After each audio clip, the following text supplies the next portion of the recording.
In the blink of an eye, humanity is lost. Governments collapsed, millions died, and the world was overrun. A virus turned people into monsters, but one among them has a dream. He wants to build a civilization, a city of monsters, a place where his own kind can rule, a place where humans are farmed like livestock. But there's a problem. To make it all work, he needs someone on the inside, a survivor, willing to betray his own species to stay alive. But even that's not enough, 'cause some of the infected are just as smart as he is, and they don't share his same vision.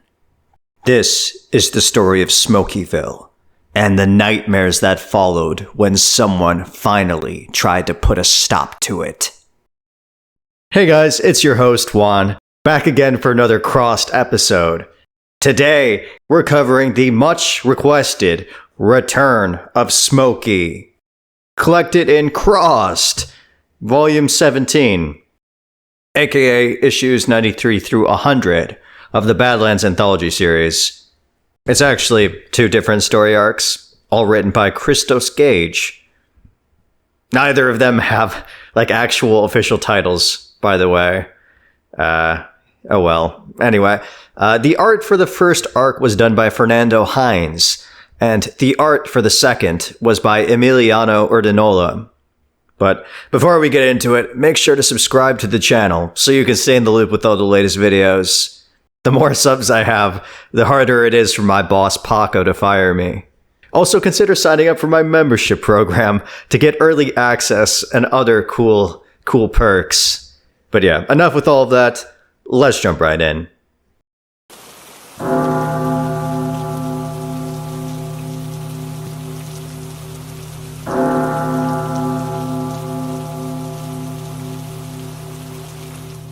Our story opens on a man in an underground bunker, waking up and conducting his morning routine.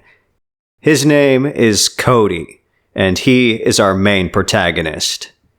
Cody yawns and casually stretches, grabbing hold of a periscope and peering through it dozens of feet upwards to the surface. Absolute pandemonium. Destruction. Blood and guts littering the streets. This is the world of the Crossed.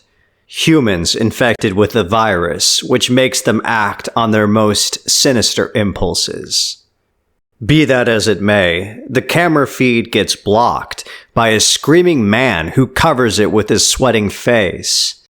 The guy screams to be let inside, and Cody stumbles back away from the viewer.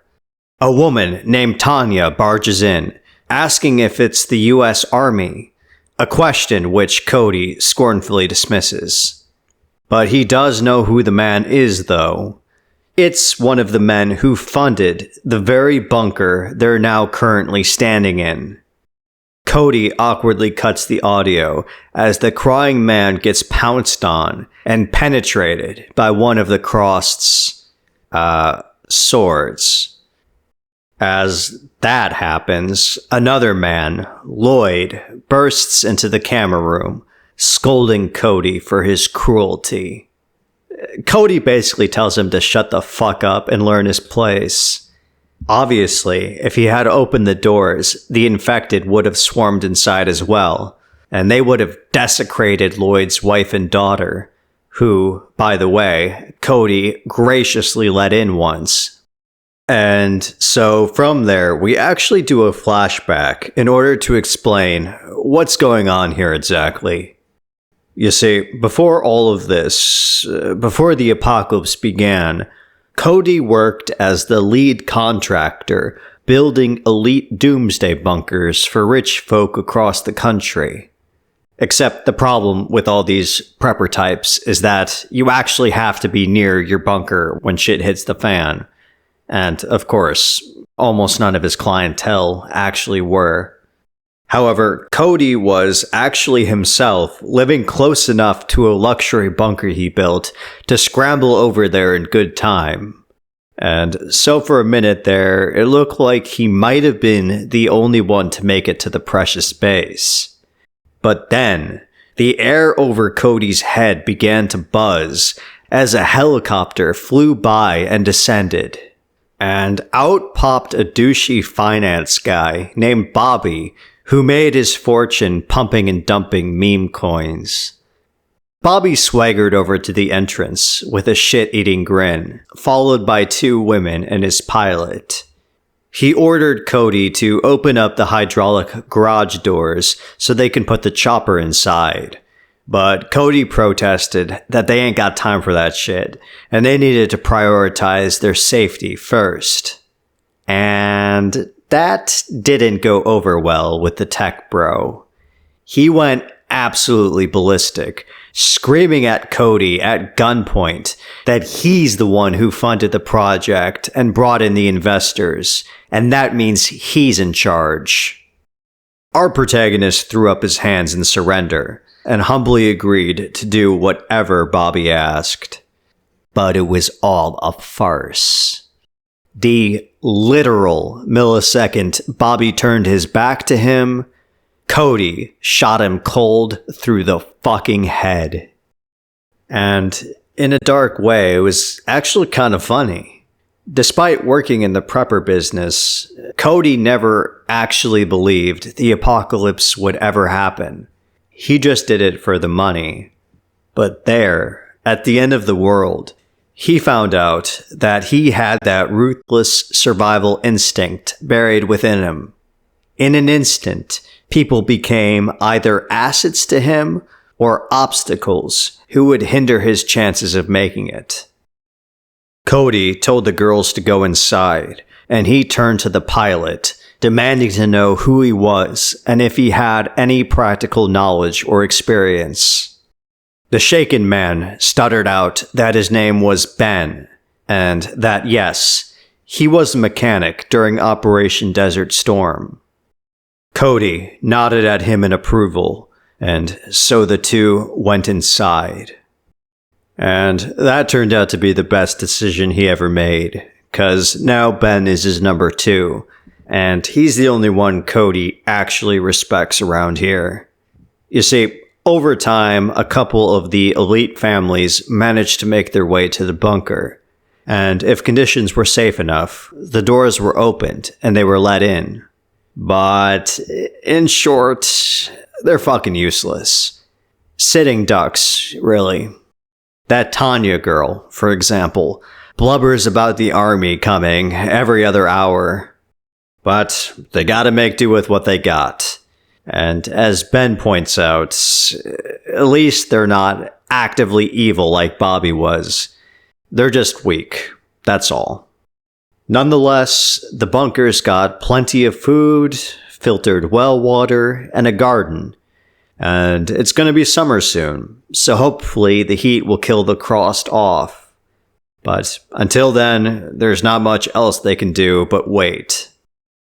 So, months pass, and every day is pretty much the same. Any remaining signals or frequencies eventually flickered out, and along with them went the lingering hope that there was anything yet out there for them. Some people handled this better than others. Tanya took her own life when she finally figured out that the army really wasn't coming. And they lost another of their members from appendicitis. But on the positive side of things, throughout the summer, Cody watched the crust in the area gradually dwindle to 0. With no more targets, the freaks either died or left, and so now the surrounding area is nothing but a sterile wasteland. Before long, there are serious conversations going on in the bunker about finally leaving. Maybe the nightmare is truly over. But Cody ain't convinced, and his gut feeling is soon proved right. The alarm system goes off, and the residents rush to the camera room, where, smiling across the monitors, are the first crust in weeks. But it's okay. They should be safe. The infected don't have a keen eye for detail, and are likely just passing through. Cody observes them as they aimlessly frolic, but one among them catches his attention. A large crossed in a fireman's jacket, standing perfectly still with his back facing the camera. Cody sharply inhales as the massive figure abruptly whips around, staring directly into the camera with hungry, bloodshot eyes.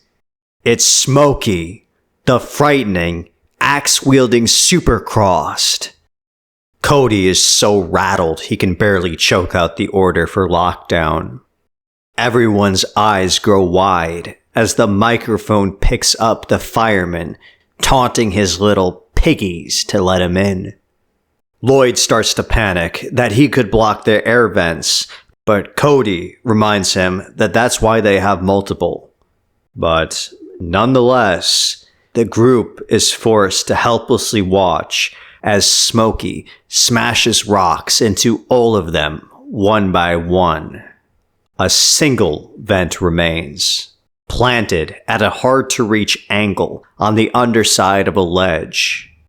But if you think that would even slightly deter Smokey, you're out of your goddamn mind. He's a predator, and the only thing he loves is the hunt. He seizes a mindless guppy like a toy and swings them down as hard as he can against the vent.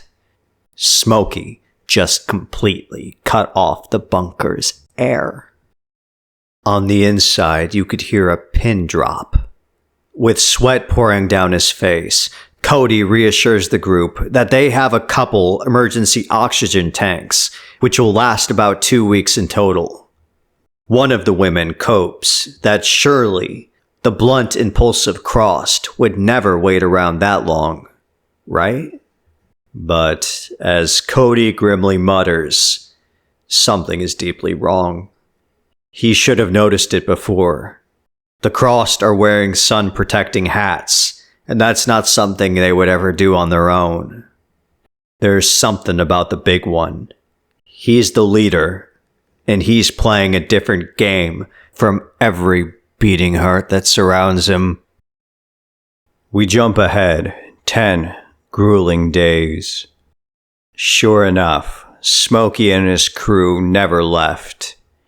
One of his grunts loses patience and lashes out, but the fireman simply splits his skull as if he were swatting a fly. And obviously, things are going less easily inside the bunker. Tensions are high, and they're down to the final days before the oxygen runs out.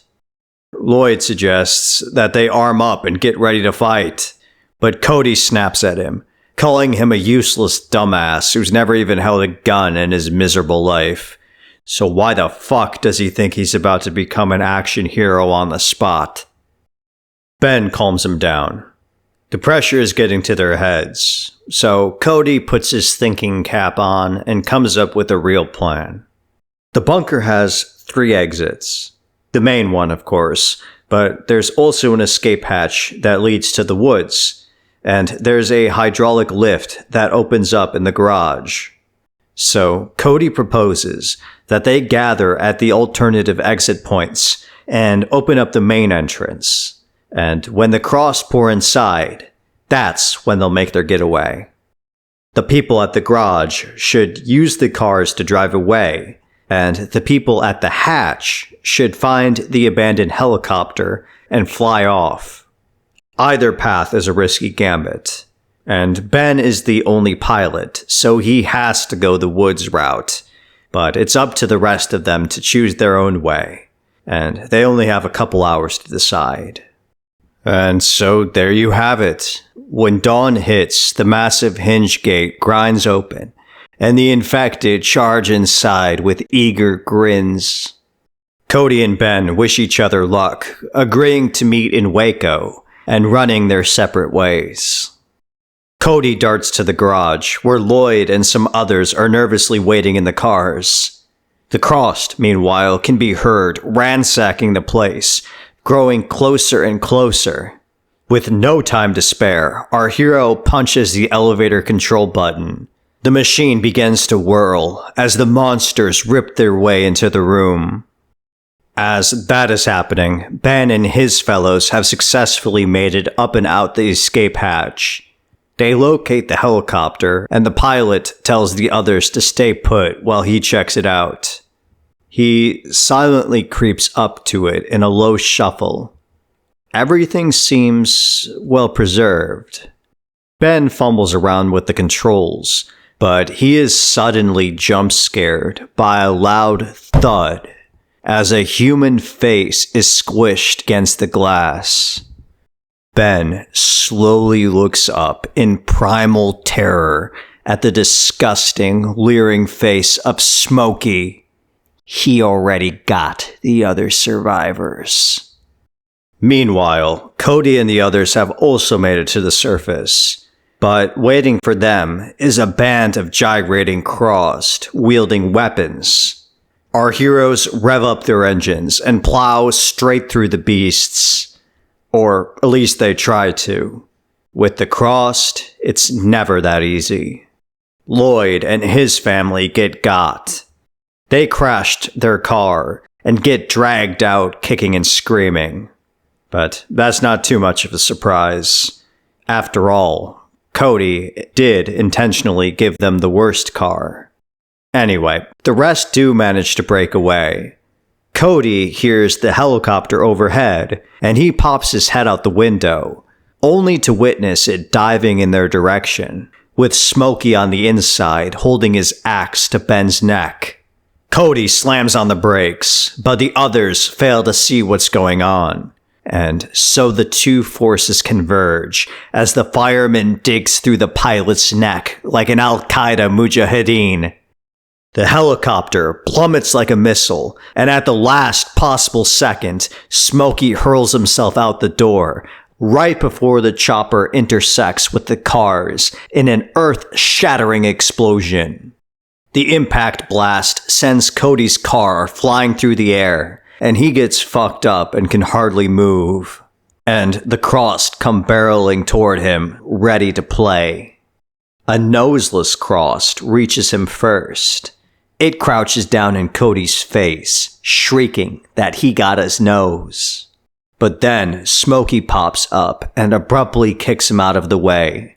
He seizes Cody by the collar, claiming the kill as his own. Our man weakly looks up, and in vain tries to pull out his gun, but it's easily knocked out of his hands. Smokey is about to sever his brain in two, when Cody makes a final, desperate plea. The bunker the Cross just destroyed? There's more. And Cody knows exactly where they are, having built a lot of them. Smokey grins a bloody smile. Maybe second time's the charm. So they get into the car, and Cody basically Ubers him back to the bunker. Smokey is next given a tour of the place, and he's particularly enamored with the books in the library room. Cody explains that they contain knowledge about how to build things, and there are guides on how to restart civilization from scratch if need be. The fireman grunts. Civilization. Something about that clicks with him. He punts one of the Crossed fucking around with the books and marches to the main hall, roaring at the hooligans to immediately cease in their destruction. Smokey takes a seat, as if he were a king on a throne. He points at Cody and delivers his royal edict. Either rebuild civilization, or else he'll be killed on the spot. Our protagonist squirms uncomfortably. He doesn't understand. The Crossed are harbingers of destruction. Why would they want him to construct anything? But Smokey makes his demand crystal clear. He's not asking Cody to reform man's world. No. He's being told to build Smokey's. We pick up sometime later, outside a bunker hidden deep within the woods of Waco.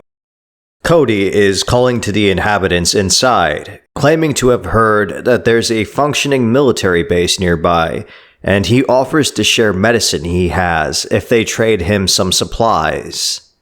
The man on the inside does not want to let Cody in, though. They haven't opened the door since the outbreak began, and they don't know if he's infected or if the Crossed followed him here or not. Cody tells him he's being ridiculous. If he had the virus, he would have already turned. And obviously, if the Crossed were here, they'd be on him like flies. They're not exactly subtle. No. Cody declares that he came here in good faith. After all, he was the one who built the bunker, and if he actually had evil intentions, he could just do something silly, like destroy all their air vents. And so, unfortunately, this line of argumentation was enough to persuade the poor saps in the bunker to open up. They lower their guard and carefully open the entrance. Cody nervously smiles, and the leader guy doesn't even have time to react before an axe slams into his face, splattering his blood everywhere. I wish I could say that the remaining survivors put up a good fight, but the truth is, they never stood a chance. Smokey lumbers into the bunker with excitement. So far, so good. Cody timidly reminds him that he needs to keep a few survivors he finds alive. And so, as the fireman conducts his business, our hero walks over to the dump truck the Crossed are using to move around. He is closely shadowed by that noseless Cross from before, who is fiercely loyal to Smokey. Cody tries asking why, but the goober can only repeat one phrase: "Got your nose."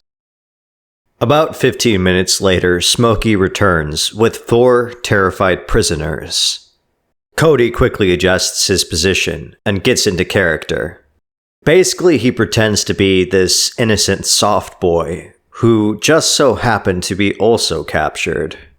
He pumps the victims for information, specifically regarding a set of rumored Cross twins, alleged to have an unrivaled level of intellect. Of course, Smokey put him up to this. You see, the firemen spent months combing the country, searching for the twins. But after failing to locate them, he came up with a new idea. He's going to make them come to him by building the very first Crossed city. Or at least that's the ambition. But whatever the case, the captives know nothing useful, so Cody gives a signal and the Crossed come into the room. The woman in the group screams that he's a traitor, which Smokey seems to find amusing. The men are all brutally slaughtered, but not the woman. No, her nightmare is only just beginning. As it would happen, they've done this little dance before several times already. It goes like this. The men are killed and the women are saved, and they're herded into pens like animals. You see, the dark truth is that finding uninfected survivors is getting harder and harder. And as far as anyone knows, over time, they could die out entirely. And so, as difficult as it is to say, the scheme is to farm humans like livestock, so there's a never-ending supply for the Cross to torture. Therefore, because he's the only uninfected male, Cody is forced to go cell to cell, impregnating every woman against her will. But the operation doesn't end there. Cody taught Smokey about selective breeding, how mating the smartest males and the smartest females produces the smartest kids. And so soon enough, grotesque crossed women prance around pregnant. And so the long gestation period begins, and Smokey hosts gladiatorial battles to entertain his troops and kill off the stupidest and most destructive members. Needless to say, this administrative depravity is beyond disturbing. Weeks turn into months, and the pregnancies continue to progress along. The crossed women wind up having to be physically restrained. You see, whenever this happens naturally, the infected usually miscarry, or end up ripping the babies out of their own bodies, or another cross does so. But at some point along the way, Smokey captured a doctor named Violet, who carefully monitors the health of the patients. She and Cody have a weird, functional working relationship. Violet is kind of stiff and hollowed out inside, personality-wise. They still sleep together, though, but it's not because they necessarily even like each other. They're just two people going through the same hell, doing what they need to survive. Violet smokes a cigarette and asks Cody if he's aware that the civilization project they're running here is doomed to fail. In her eyes, it's actually quite simple, really. The Crossed are not capable of rule-based order. Their psychology, their fundamental being, is chaos. They were created to kill, and you can't go against what you were made for. Cody takes a drink, and in a broken voice, he asks, what part of his nature compels him to raise his own kids to be raped to death? Violet just looks at him silently, and the two take drugs to cope. But the real turning point is when Cody catches sight of one of the babies on a sonogram. For the first time, the abstraction completely breaks. That is a child. An independent life he has sentenced to death. Someone he has sacrificed to further his own empty life. All the feelings Cody buried so deep in himself rupture to the surface at once. It's settled. He will no longer tolerate this barbarity. And so he gets to work. He advises Smokey that the bunker is too small for their grand purposes. But the town down the hill? Now that's a place to build a civilization. Or, as they call it, Smokeyville. It takes a few weeks to clear out the streets and to get a few generators running at the abandoned hospital where all the women get moved to. Smokey, for his part, sets up his court in a large manor powered by solar panels. Cody and Violet are roomed there as well, and that's where they scheme at night to make their last stand. Cody doesn't think there's a snowball chance in hell that they'll ever be able to kill Smokey himself, but he does have other ideas. Because if you think about it, if the Cross can build a rudimentary society, just like humans once did, that means they are just as vulnerable to the same problems that once plagued humanity. War, corruption, incompetence. And if our versions were bad, just imagine how much more destructive the Crossed iteration would be. And they don't have to wait long. Soon enough, bands of outsiders begin to accumulate on the outskirts of town. And when they see functioning lights, they full throttle charge into what they assume is an uninfected survivor camp. However, Smokey meets them outside and swiftly works to correct that misapprehension. Cody and Violet move quick to take advantage of the diversion. They, have sex. You see, when Smokey left to confront the visitors, he locked them in their room and stationed Noseboy Crossed outside. And while he may be a loyal foot soldier, the pair know that if they rile him up enough, his animal impulses will take over. And that's exactly what happens. Blood smells what's in the air and charges at them in ecstasy. And Cody jams a screwdriver in his eye socket. The two escape and sprint straight to the hospital. Once they do this, there's no going back. So they put on a brave face and walk inside. More Crossed guard the entrance, but they know better than to touch Smokey's humans.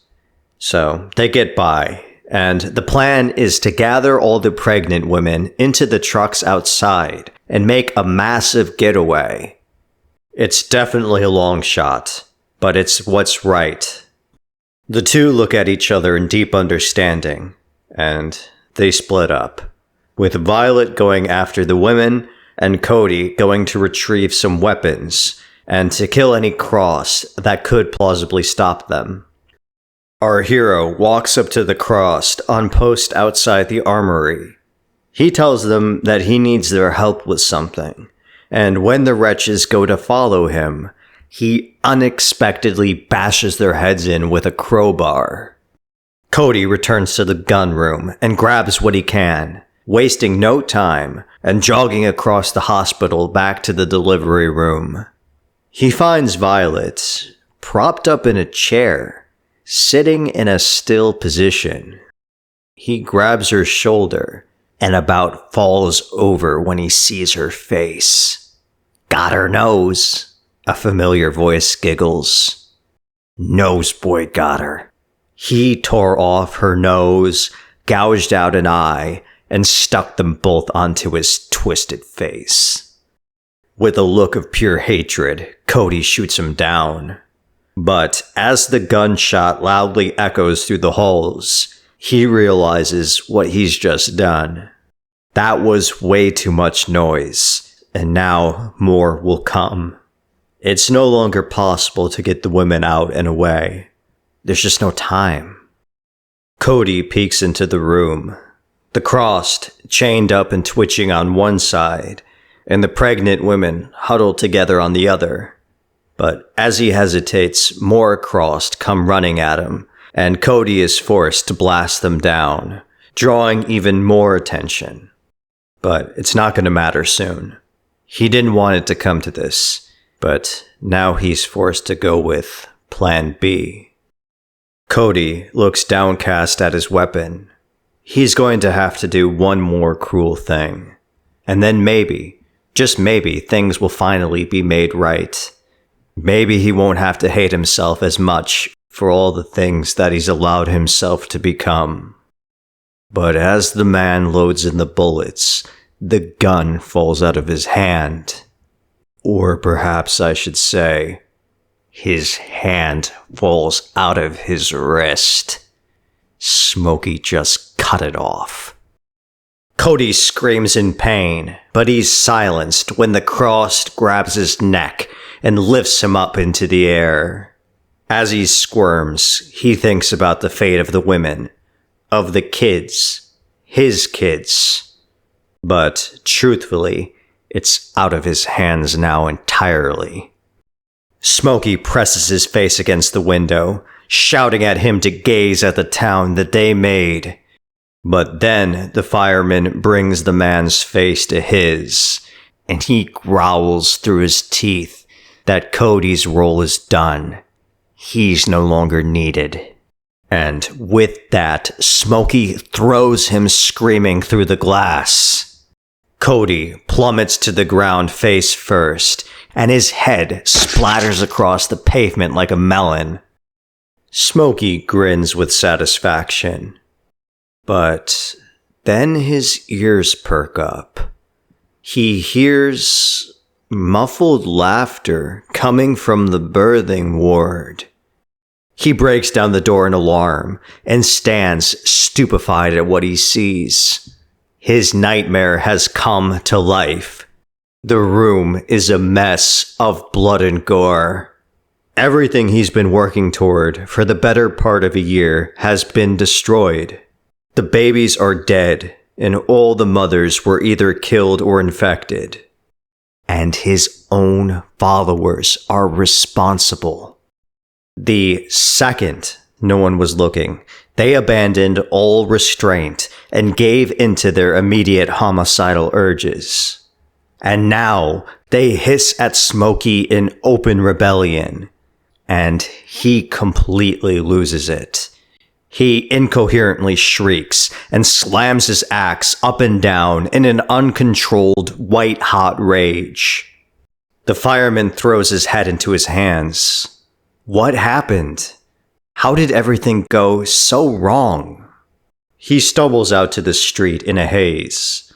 The air stinks of sex and murder, and fires burn out of control everywhere. Smokeyville is a failed state. He did everything right, but the Crossed were still not able to move beyond raw instinct. But Smokey needed them to be better. He needed them to be like him. He can't do it by himself. Smokey roars in pain, smashing down the sign he built for a dream that died. And with that, the fireman slumps his shoulders and begins to walk away. Alone again, naturally.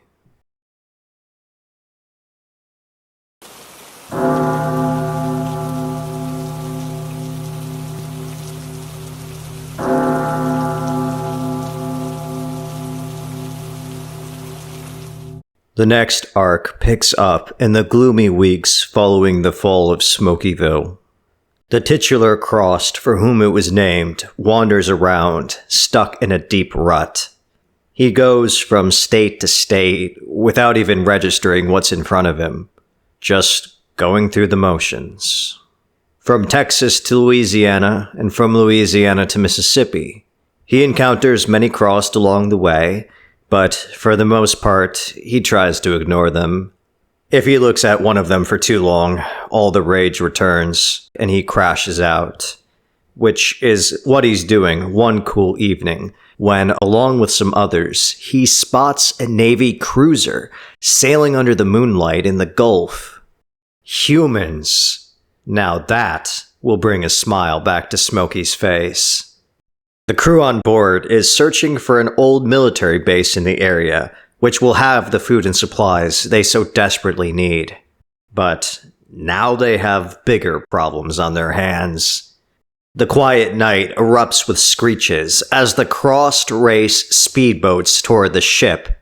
The captain hollers at his men to man the decks, and so the sailors open fire on the fast-approaching pirates.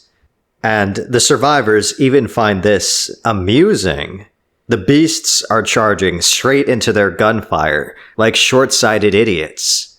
But that's where they're wrong.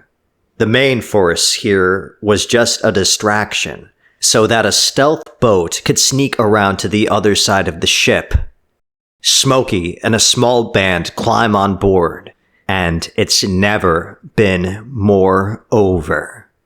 The Crossed throw themselves at the sailors, infecting a good chunk with their blood when they get blasted at so close range. The only thing that saves the captain from getting the Diddy treatment is, ironically enough, Smokey himself, who intervenes on his behalf. He wants to talk. So they move to the cabin, and the captain pours himself a drink and gets comfortable. He studies Smokey carefully and reveals that he actually knows who he is. You see, their communication system picked up the distress calls from the Cheyenne Mountain complex, maydays about an incursion led by a massive Crossed fireman. For that reason, the captain surmises that Smokey must be among the fabled smart ones. Smokey leans forward, demanding to know how many other special Crossed he's heard about. And believe it or not, the guy has the balls to mock Smokey for being lonely before he answers the question. The more credible reports speak of a nun over in England and an autistic kid out of Montreal with heightened intelligence. But then there's the more sensational rumors floating about, like that George W. Bush became a smart Crossed, or some nonsense about twin sisters out in the Florida Keys. In a flash, Smokey grabs him by the neck. The twins. How long ago did he hear of them? The captain forces a smile and offers to help him find them. It was only 2 months ago he heard, but if Smokey wants a passage to them, he's gotta leave him and the rest of the crew alive to pilot the ship. The fireman lets go, and the captain smirks. In a smug voice, he claims to feel bad for Smokey. It must suck to be just smart enough to know your own limitations, and to be surrounded by mindless idiots who don't know or care about theirs. The captain chuckles and condescendingly asks what it's like knowing your whole species is gonna die, all because they're too fucking stupid to live. In a twitch reaction, Smokey shatters the whiskey bottle and lunges across the table, yanking the man to the floor and forcing the jagged glass through his screaming throat. Yeah, that guy got way too chummy for some reason. But he wasn't wrong, though.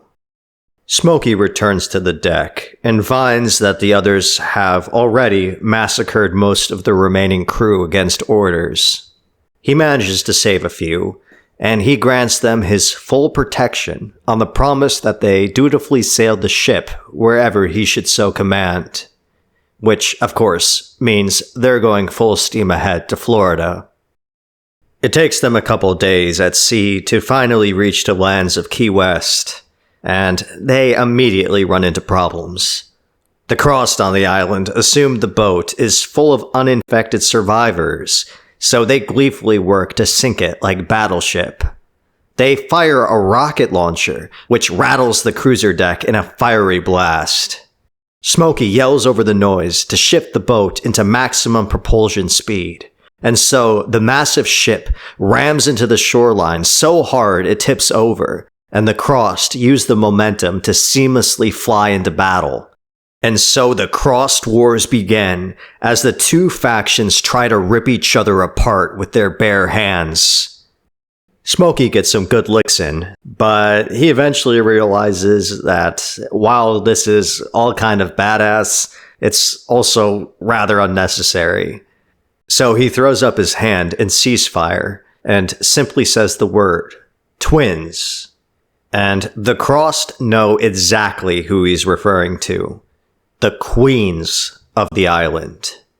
Smokey surrenders at once, asking to be taken to their leaders. The goons grin and signal for the firemen to follow them. They walk into a massive luxury hotel adorned with mutilated bodies. And on the inside, the place is like a palace, with Crossed in hotel uniforms bustling around with trays of food and drink. Smokey gazes out across the hall, past the gross orgies and other degeneracy, and his eyes grow wide. Lounging in the sun are two girls living it up, being attended to and getting eaten out with big smiles on their faces. It's them, the twins, Ashley and Ashlyn. Smokey's jaw drops to the floor. After everything that's happened, he's finally found them. One of the girls notices him staring, and she bluntly asks him what the fuck he's looking at. But the fireman is starstruck, and he can only stumble toward them in giddy, childish wonder. And so they have a hot and heavy threesome, I guess, and we get to see Smokey's dumplings in 4K. Also, there's a cuck Crossed watching for some reason. Anyway, Smokey gets down to business, informing the twins that he's smart, just like them. They laugh him off at first. You see, while we the reader know of Smokey's tactical brilliance, he does in fact kind of speak like a caveman, and the sisters communicate in full sentences, almost indistinguishable from a normal person. But the fireman then starts to grunt about how the future belongs to the smart Crossed, which is a concept the average bloke cannot in fact conceptualize, so they quickly realize that he is the real deal. However, they have to let him down gently. They get that he wants to have kids to propagate the cross species, but the twins already have kids, and well, to put it nicely, they're severely mentally impaired. Smokey shakes his head. They probably had sex with a dumb Crossed, but if they do it with him, a smart one, then maybe the baby will be intelligent as well. Dripping with skepticism, the girls pointedly ask what the point of that would even be. I mean, look around. The Crossed clearly don't give a shit about what happens the next day, much less the next year. They are inherently destructive and fundamentally disinterested in even the most basic self-preservation. Smokey swells with passion. The captain also told him that he and his kind were destined to die out. But the man was dead wrong. It's only the stupid ones who have no future. Smokey, the twins, they are the natural heirs to the planet.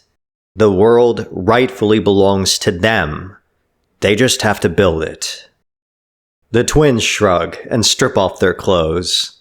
And so they go for round 2. Or 4. Whatever. We jump to 2 months later, when the girls proudly show off their positive pregnancy tests. They don't actually really give a shit about the whole child aspect. It's just that Smokey banned them from sleeping with other dudes until he got his proof. Apparently to prevent heteropaternal superfecundation or something. I don't fucking know. Anyway, the twins run off to go bounce on some fresh schmeat. And with that, we flash forward another 3 months ahead in time. We find Smokey informing the sisters that the time has come to move locations. The island is basically a giant pigsty at this point, and they're just about out of food and medicine. The twins don't really want to leave, considering their state, but they tenuously agree on the condition that they quickly find a new place to settle permanently. And so the Crossed gather up their things and hit the road. The twins are carried by the masses on recliners, as if it were a royal procession. And when we're on the subject, I might as well say that, by the way, which girl is Ashley and which one is Ashlyn is never made clear. They never refer to each other by name, and they're not wearing the same distinguishing colors as in their original appearance. Whatever the case, we see a few more scenes of the caravan's long 100-mile trek through the Sunshine State, braving storms and bloodthirsty mobs all the way to Key Largo. But they get there nonetheless, and when they do so, they throw down a wooden casket they've been carrying the entire way. One of the sailors is inside, from the Navy vessel way back when. And, like the twins, he's never identified by name, but Smokey kept him alive, and now it's time to pay the toll.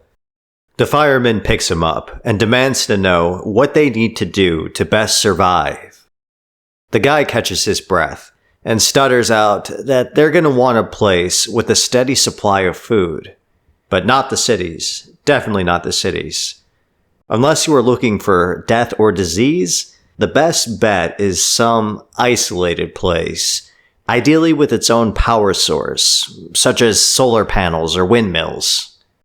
The sisters hear this and mention that they're aware of a lot of organic farms in Miami-Dade that could reasonably fit the bill. And so it's settled.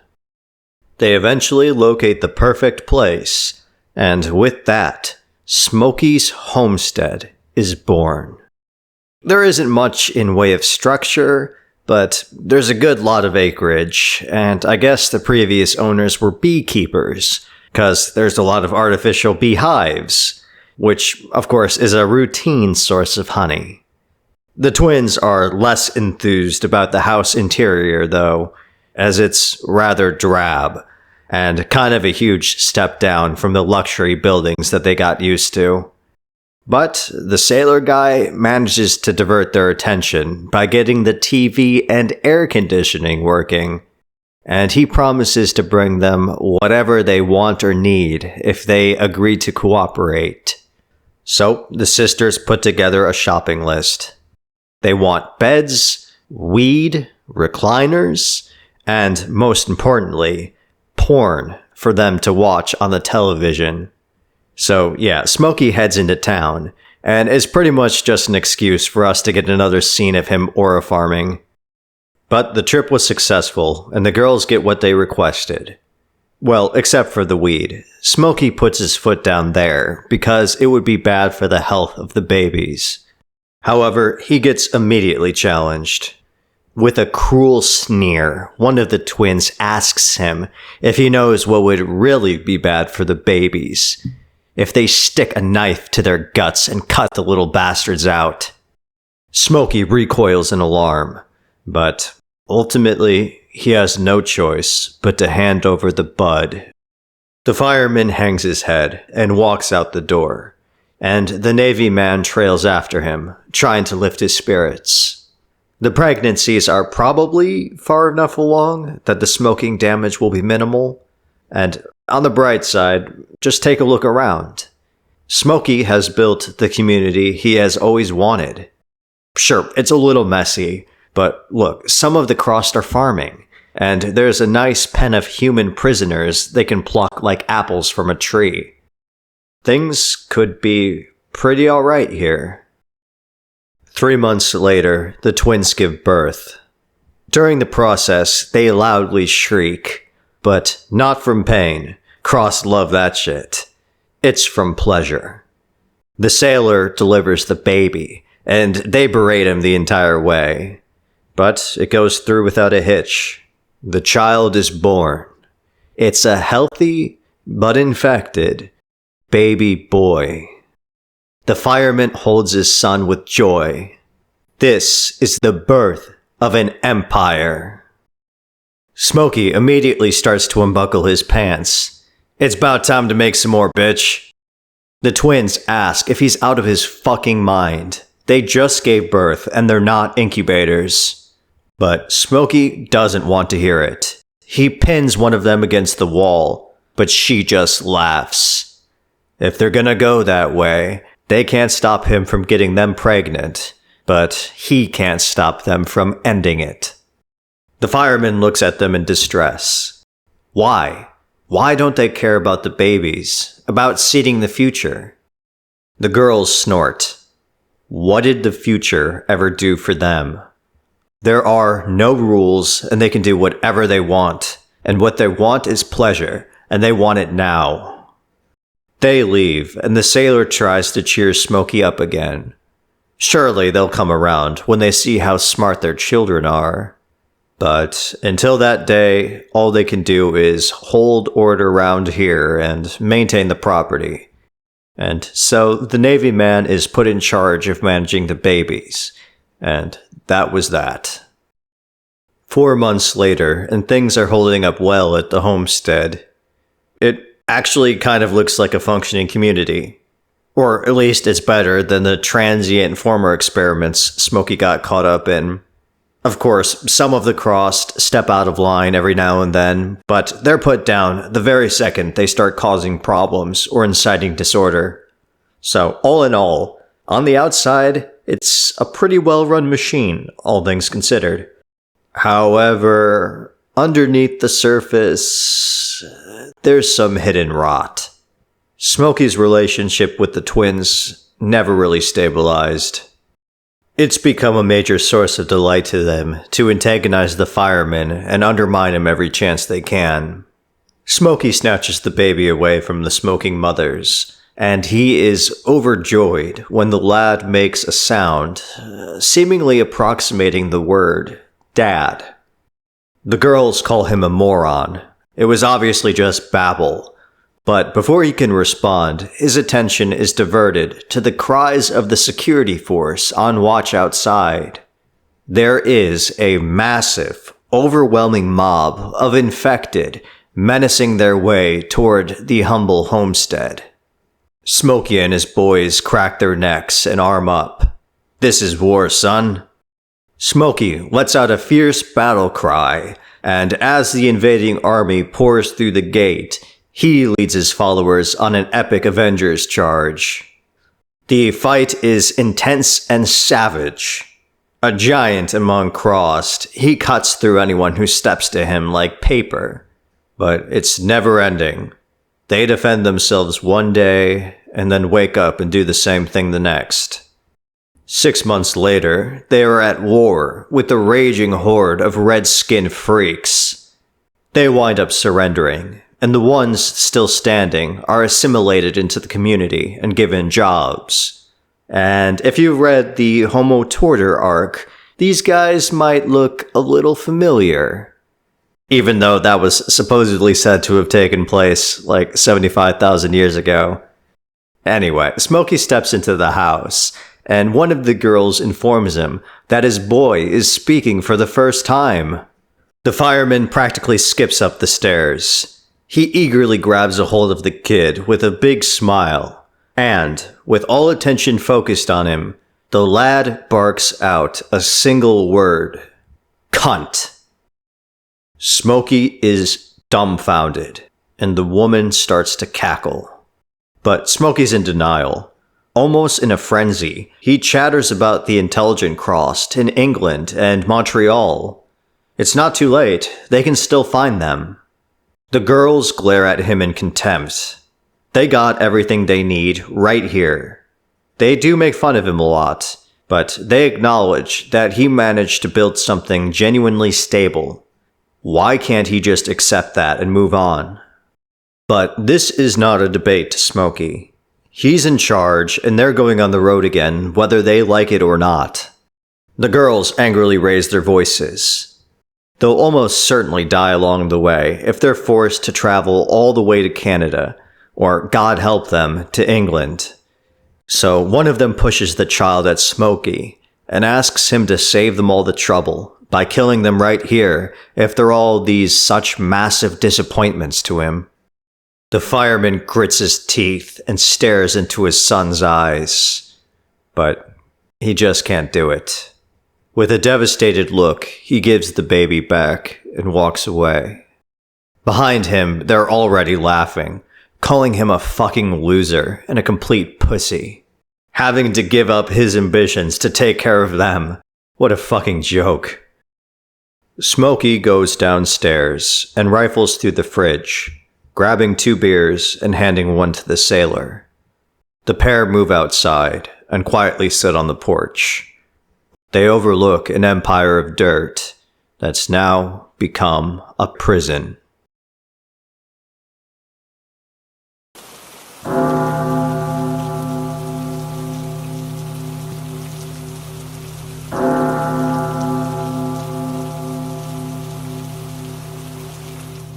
"13 years will do a lot to a man.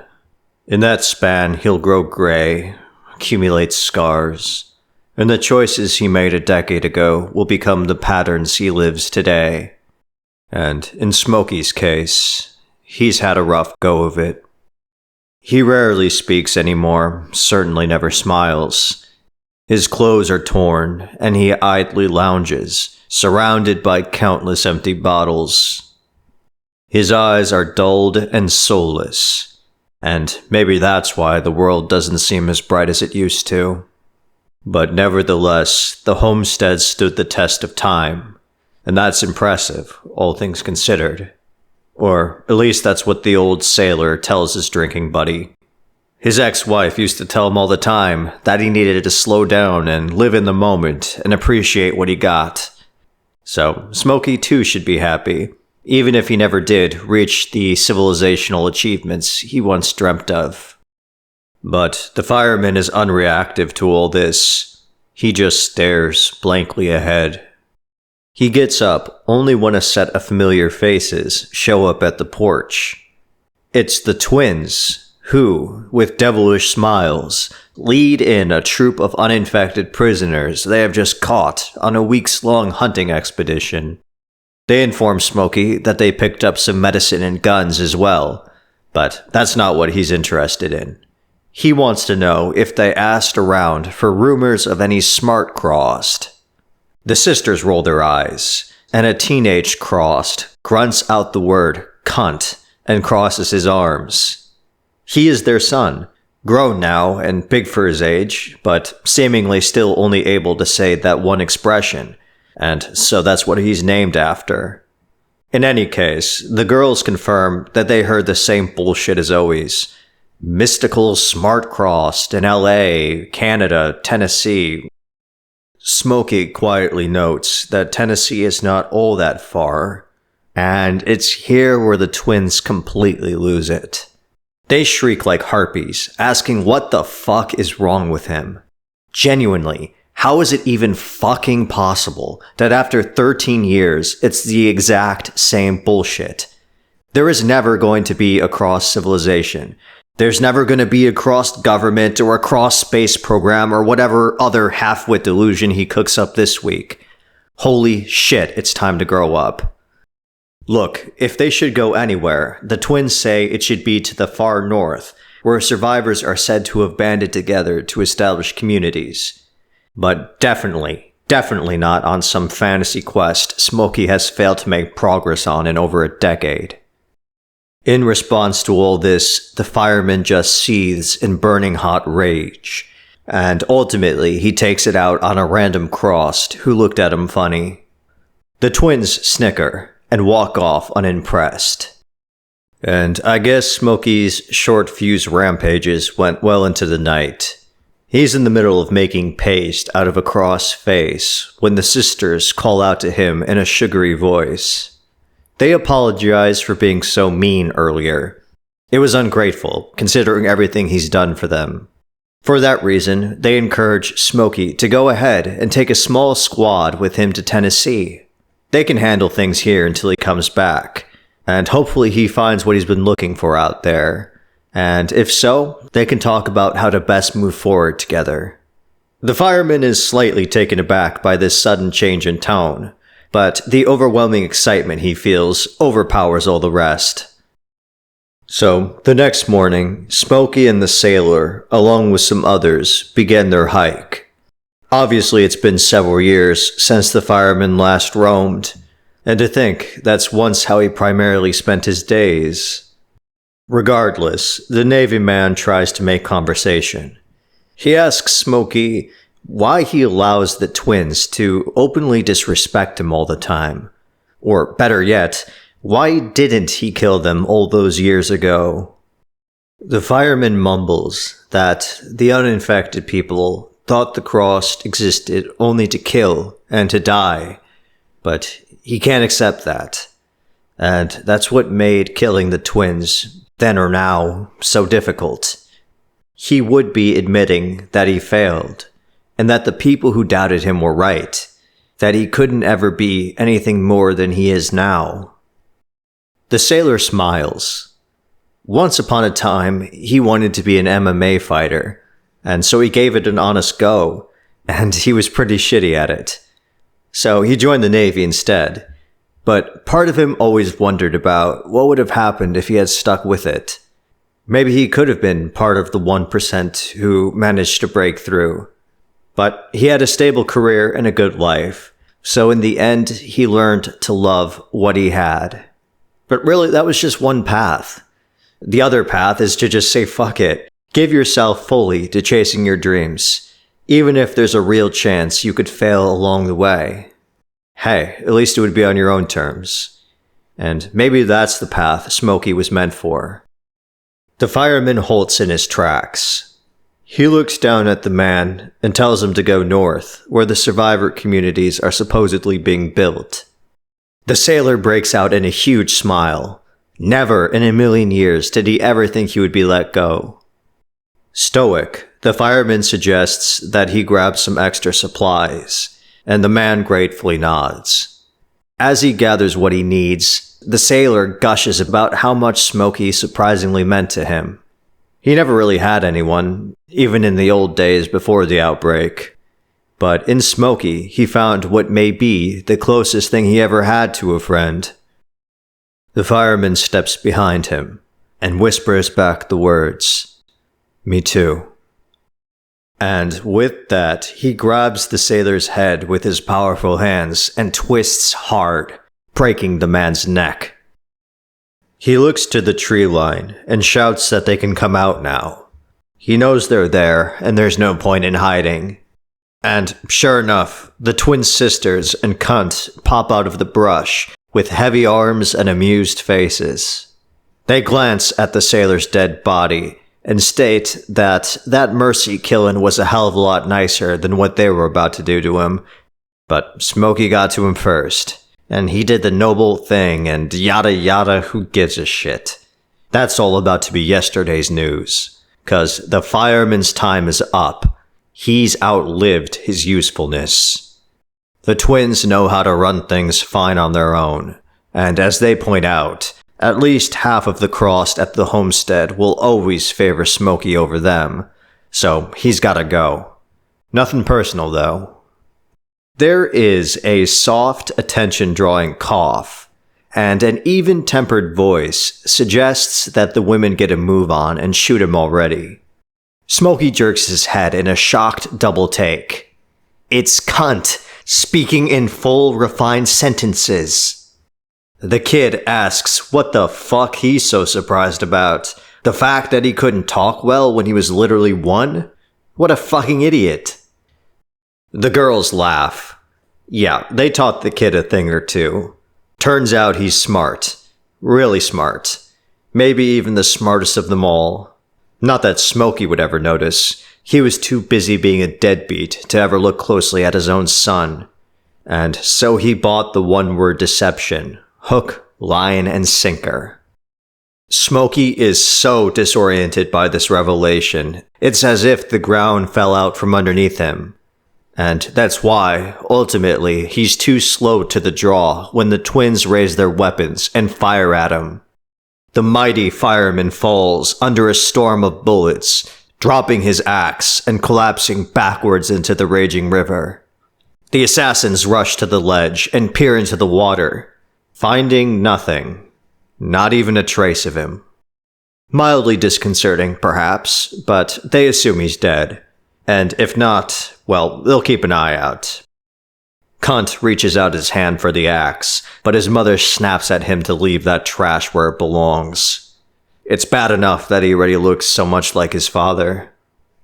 And so the crossed stroll back to the homestead, satisfied on a job well done and a problem taken care of. The sun sets on the lonely axe, buried there in the earth like the sword in the stone. But the quiet of the red skies is disturbed when a hand sprouts out from the riverbank. Like a phoenix being reborn, Smokey pulls himself onto the ground.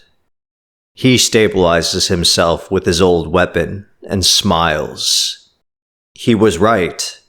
The infected are not fixed at a single point forever. Intelligence, structure, even civilization, they're possible. While he doesn't exactly know what his future holds, he does know for sure that the world belongs to the crossed. He wasn't the mistake they all said he was. And so, the saga concludes with Smokey staggering on, content to another day. Kowalski, analysis. So that was the Smokey Saga. What did you think? Was he right or was he delusional? Which arc was your favorite? And what did you guys think of the twins? I'll look forward to checking out your comments down below. Also, I'll remind you guys that there's an active crossed subreddit out there. It's certainly the only Reddit I'll ever give air to, I'll tell you that much. I think there's this recurring drama in there about fan art or something. I'm not... Look, that kind of thing is for you guys to sort out, okay? It's also not my Reddit, by the way. Anyway, might as well share some of my own thoughts about today's stories. As you may recall from the first Smokey vid, I had said that I had thought that they had a good character, but not really a story they wanted to tell with him. Also, like I said last time, I said that his later stuff was much better. Which brings us to the Smokeyville arc, which I consider to be basically like a version 2.0 of the original story. Much, much better. Potentially even one of the top cross stories. Believe it or not, I'm actually in the business of statecraft myself. So I got a real kick out of someone trying to build a proto-state. In this case, a society out of monsters.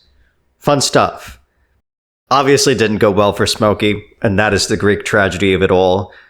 he's trying to build something long-lasting and civilizational out of the very same creatures who once destroyed that very thing. Trying to make something its opposite. Or I guess you don't even have to be that dramatic. It's like trying to teach a chimp to wear a suit. It's just not happening, dog. But the really sad part is how Smokey tied up his identity, his entire justification for existing, within this engineering project and its success. But Smokeyville falls, and the lesson he thinks he learns is that it's just the mediocre crossed, the masses who are the problem, and that he could build it with the exceptional. Which, of course, led him to seek out the twins and to create a new generation of smart crossed, who would be destined to outlast their savage, short-lived cousins. However, it's here where he discovers perhaps the most devastating truth, that just because Cross can be intelligent doesn't mean they're intelligent in the same way. They can actually think radically different things and have wildly misaligned values. The twins certainly do.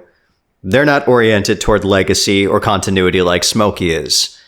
Simply put, they're hedonists who care only about the same immediate depravity as the rest of the crossed. They just go about it in a smarter way. And so, if the two philosophies are pitted against each other, is there really any mutually ascended metric through which to judge which is right? There really are no rules, and the future trajectory of the species is highly contingent. And perhaps that's best illustrated by the sun, right? He's smart, which, in part, to be fair, does validate Smokey's assumptions. However, after growing up in such a violent environment, surrounded by degenerate nihilists, the kid winds up merely reproducing the same destructive structure that marked the crossed since the very beginning.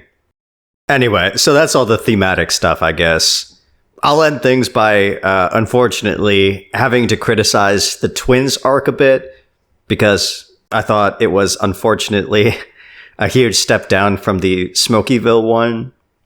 It was just super, super rushed.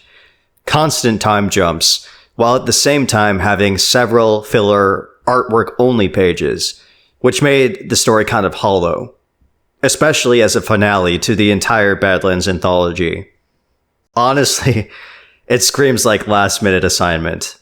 The Smokeyville one is so much more developed, and it's weird because it's literally the one right before the twin one. It's kind of like that horse meme. I assume the author, Christos Gage, had a rough idea or sketch of where the story was going to go next, but I suspect that he had to rush it out prematurely when they decided that the series was going to end at issue 100. Which is sad, because it could have been better. Not that I didn't like it, it just could have gone out with a bigger bang. But, yeah. I suppose that about does it for today's video. Plenty of more Cross to come. I think we've only covered half of it. The next two comic vids will probably be something different, though. But until that day, I must, of course, thank you for watching. And as always, I hope you have a good one.